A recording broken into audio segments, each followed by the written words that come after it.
morning, children. Let's begin lesson 14 Bees. Name some sweet edible items that are provided by nature. How do you get honey? हमें शहद कैसे मिलता है? आइए देखते हैं इस लेसन में क्या है। आप जानते हैं कि मधुमक्खियाँ भिनभिनाती हैं। हम यह भी जानते हैं कि मधुमक्खियाँ शहद बनाती हैं।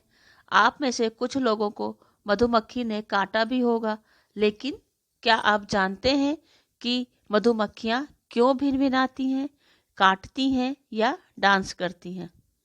गर्मियों के मौसम में सुबह सुबह बहुत सारी मधुमक्खियाँ एक फूल से दूसरे फूल पर भिनभिनाते हुए घूमती रहती हैं। वे असंख्य बार एक फूल से दूसरे फूल पर पदार्थ या नेक्टर और पोलन मतलब पराग लेने के लिए घूमती हैं। इकट्ठा किया हुआ नेक्टर वे अपने छत्ते तक ले जाती हैं और उससे शहद बनाती हैं। मधुमक्खियाँ शहद बनाने के लिए बड़ी मेहनत करती हैं। एक मधुमक्खी का छत्ता ऐसा दिखता है मानो बहुत सारी मधुमक्खियाँ एक साथ एक जगह बैठी हों, लेकिन ऐसा नहीं है। हर छत्ता बहुत व्यवस्थित और ऑर्गेनाइज्ड होता है। हर मधुमक्खी के छत्ते में एक रानी मधुमक्खी होती है। वहाँ पर बहुत सारे मेल बीज भी होते हैं जिन्हें ड्रोन कहते हैं। वे काम करने वाली मधुमक्खियाँ हैं। एक मधुमक्खी के छत्ते में केवल एक रानी मधुमक्खी रहती है। रानी मधुमक्खी को उसके शेप और साइज से पहचाना जा सकता है। वे एक दिन में 3000 अंडे दे सकती है, यानी हर 5 मिनट में 10 अंडे। एक वर्कर बीज कई काम करते हैं, जैसे छत्ते को बनाना और उसकी मरम्मत करना, छत्ते की सफाई करना, शहद इकट्ठा करना, सबको खाना खिलाना और घायलों का ध्यान रखना। कुछ मधुमक्खियाँ जो कि बिल्डर होती हैं, वैक्स या मोम बनाती हैं। वे इससे छत्ते में नए सेल बनाती हैं।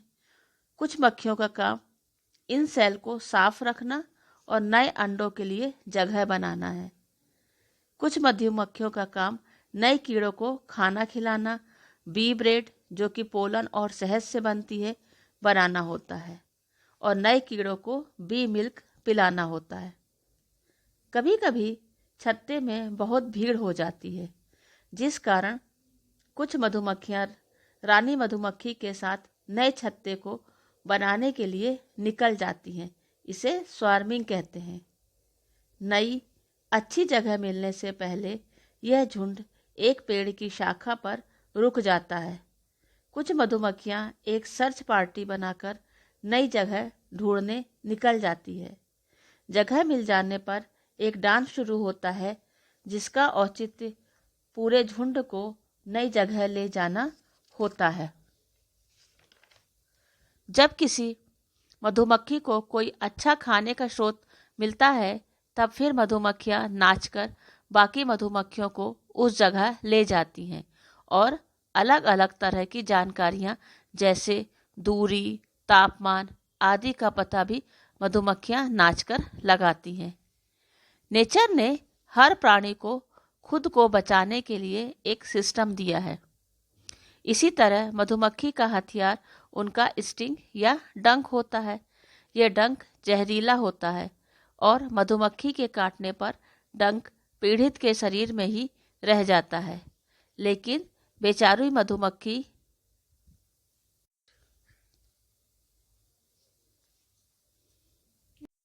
कुछ समय बाद मर जाती है। हर छत्ते में कुछ गार्ड बीज होते हैं, जिनका काम छत्ते की रक्षा करना होता है। मधुमक्खी इंसानों की तरह टेस्ट कर सकती है, लेकिन उनकी दृष्टि या नज़र कमज़ोर होती है, पर वे सूंघ अच्छी तरह से सकती है। ये छोटी मक्खियाँ बहुत चतुर कीड़े होते हैं। यह काफ़ी सामाजिक प्राणी होते हैं, बहुत मेहनती और कर्तव्यनिष्ठ भी होते हैं। हमें इनसे बहुत कुछ सीखने को मिलता है।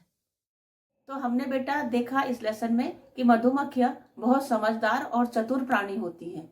इनके हर एक्शन के पीछे कोई ना कोई कारण होता है और ये बहुत मेहनती होती हैं। Thank you. Have a great day.